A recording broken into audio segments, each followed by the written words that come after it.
The sun rose over the sprawling estate, casting golden light over perfectly manicured lawns and rose gardens that seemed to stretch endlessly. For you inside the mansion. Thank you. Isabella Montclair moved gracefully through the halls, Wow, her so silk pretty. robe brushing against I marble love floors. flowers. I love that she had Yes. inherited unimaginable wealth and a life of luxury. Yet her heart often felt empty, like a grand house without warmth. She loved beauty, yes, but the perfection of her world sometimes made her long for something real, something unpolished. Her mornings often began the same way.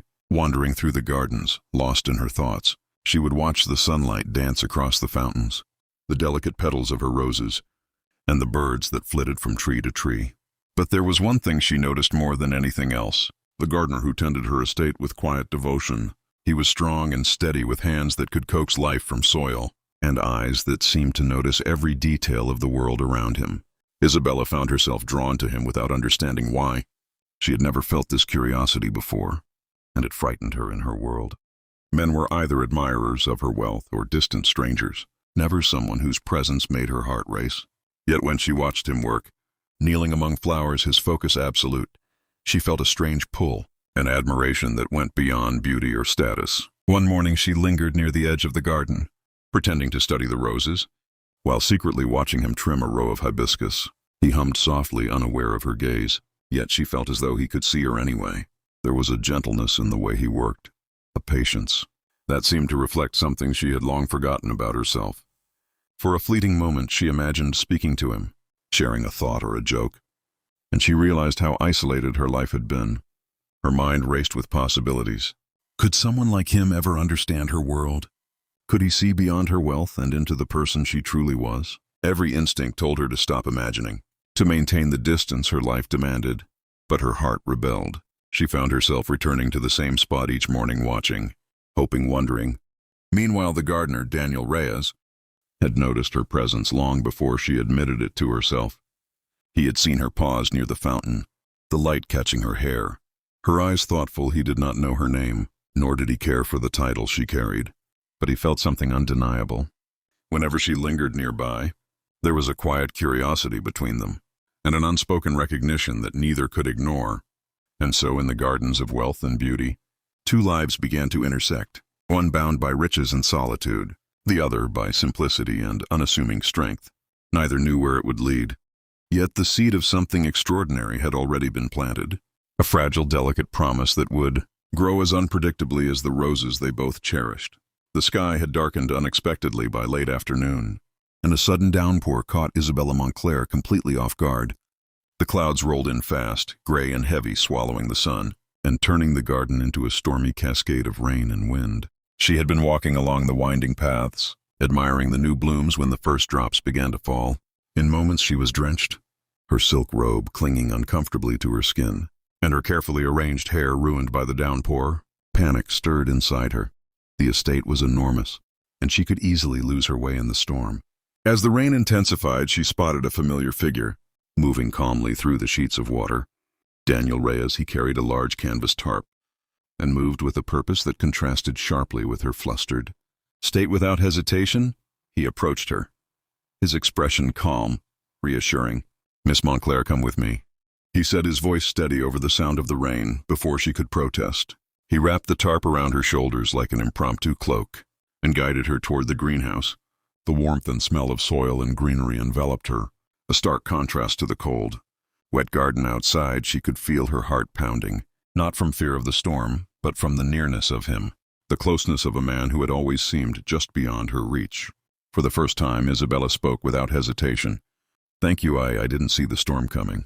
Her voice trembled slightly, both from the cold and from the strange thrill of speaking to him directly. Daniel smiled, brushing wet strands of hair from his face. "The weather changes fast around here. You shouldn't be wandering alone." There was a softness in his tone, a kindness that made her chest ache in an unfamiliar way. They spent what felt like hours in the greenhouse, though it could have been mere minutes. Daniel showed her the new orchids he was cultivating, explaining their delicate needs and peculiar habits. She listened, fascinated not only by the plants, but by the way his eyes lit up as he spoke, the quiet passion in every gesture. For the first time in her life, she felt no need to hide behind her wealth or status. She could simply be herself. When the storm finally passed, They emerged together into the wet garden, droplets sparkling on leaves and flowers like tiny diamonds. Their hands brushed accidentally and a shiver ran through her, one that had nothing to do with the lingering chill. Daniel looked at her with a steady gaze, as though searching for something in her eyes that mirrored what he felt in his own heart. In that storm-soaked garden, something fragile and precious began to grow, a bond neither fully understood, but one that both felt deeply. The heiress who had once wandered alone among perfect gardens now realized that perhaps life could surprise her in ways she had never imagined. And the gardener, whose days had been filled with quiet routine, sensed that something extraordinary had begun to bloom, not in the soil but between them. In the days that followed the storm, Isabella Montclair found herself searching for excuses to be near Daniel Reyes. Every morning she lingered longer in the gardens, offering small questions about the plants, hoping he would notice her interest. He did. Daniel welcomed her curiosity with patience, teaching her the names of flowers she had passed by for years, without a second thought explaining their delicate needs and habits. With a warmth that made her heart swell, they shared laughter over small mishaps, a misplaced watering can, an orchid that refused to bloom, a mischievous squirrel stealing seeds. Isabella discovered a side of herself she rarely showed to the world, playful, curious, unburdened by the expectations of wealth. And Daniel, for his part, found in her presence a lightness he hadn't known he was missing. Her questions weren't idle. They revealed a mind that wanted to understand, to connect, not simply admire from a distance. One afternoon, as the sun poured gold over the estate, Daniel showed her a small, hidden nook of the garden he had planted himself. Tiny blooms carpeted the earth, a mixture of wildflowers and delicate roses. "I wanted to create a place that felt free," he explained, brushing soil from his hands. "Somewhere quiet, somewhere no one can judge." Isabella knelt beside him, letting her fingers graze the petals. "It's beautiful," she whispered. "Just like this I feel free." As their days together lengthened, Isabella shared small fragments of her own life, her fear of loneliness, the suffocating expectations of society, the isolation that came with inheriting immense wealth. Daniel listened without judgment, never offering pity, only understanding. In return, he shared his own dreams, a small home of his own, a life surrounded by plants and nature, simple joys that filled him more than any riches ever could. Yet beneath the growing warmth between them, a shadow lingered. The divide in their worlds was undeniable. She was an heiress, expected to marry within her social circle to uphold appearances. He was a gardener, a man who lived humbly, but richly in the things that truly mattered to him. Could their hearts bridge this gap? Could love survive in a world so determined to keep them apart? Despite her doubts, Isabella could no longer deny the pull she felt toward him. The way his eyes crinkled when he laughed, the quiet steadiness of his hands, the way he made her feel seen for who she truly was. All of it drew her closer. Daniel, too, felt the weight of possibility, knowing that what they had was rare, fragile, and worth nurturing. And so, amidst the blooms and scents of the garden, love began to grow. It was quiet, subtle like the first shoots of spring, but unstoppable. Both wondered how it would unfold, whether the world outside would ever accept them. But in those stolen moments among the flowers, none of that mattered.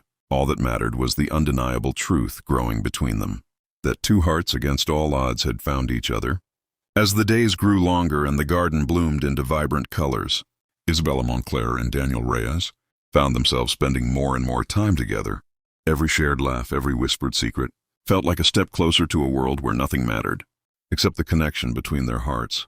But both knew that outside the gates of the estate, the world would judge them, a world that measured love in status, wealth, and appearances. One evening, the sky blazed with the fiery hues of sunset. Lanterns flickered to life along the garden paths, casting warm light over the flowers that swayed gently in the evening breeze.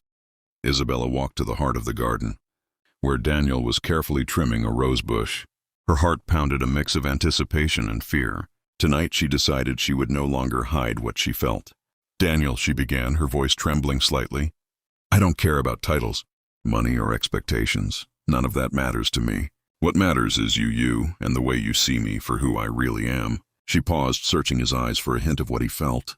The world around them seemed to hold its breath. Daniel looked up, his hands still in the soil, a slow smile spreading across his face. "Isabella, I've felt the same since the first day I saw you in the garden.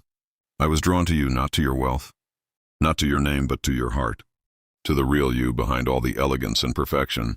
Time seemed to pause as they stepped closer, the scent of roses mingling with the warm night air. Their hands met fingers, intertwining naturally, as if they had always been meant to fit together. Isabella felt a weight lift from her chest.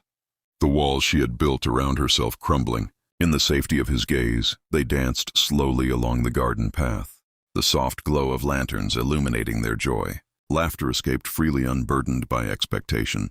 And in that moment the outside world, with its rules and judgments, seemed impossibly distant. Daniel leaned closer and Isabella met him halfway, their lips meeting in a kiss that was gentle, yet full of all the longing they had both kept hidden. The garden, once a symbol of perfection and control, now held something far more beautiful. Love in its purest, most fearless form, flowers, fountains, and the soft rustle of leaves seemed to celebrate their union for the first time. Isabella understood that happiness could not be measured by wealth or appearances. It was measured by moments like this, moments where hearts connected despite every obstacle. As the night deepened and stars appeared overhead, they sat together on a garden bench, hands still entwined, hearts beating in unison. The world outside might have opinions, expectations and limitations, but within these walls, in this sanctuary of blossoms and quiet devotion, they had found something rare, something unstoppable, a love that crossed every divide and promised a future filled with courage, trust and joy. In the quiet of the moonlit garden, two hearts had found their home.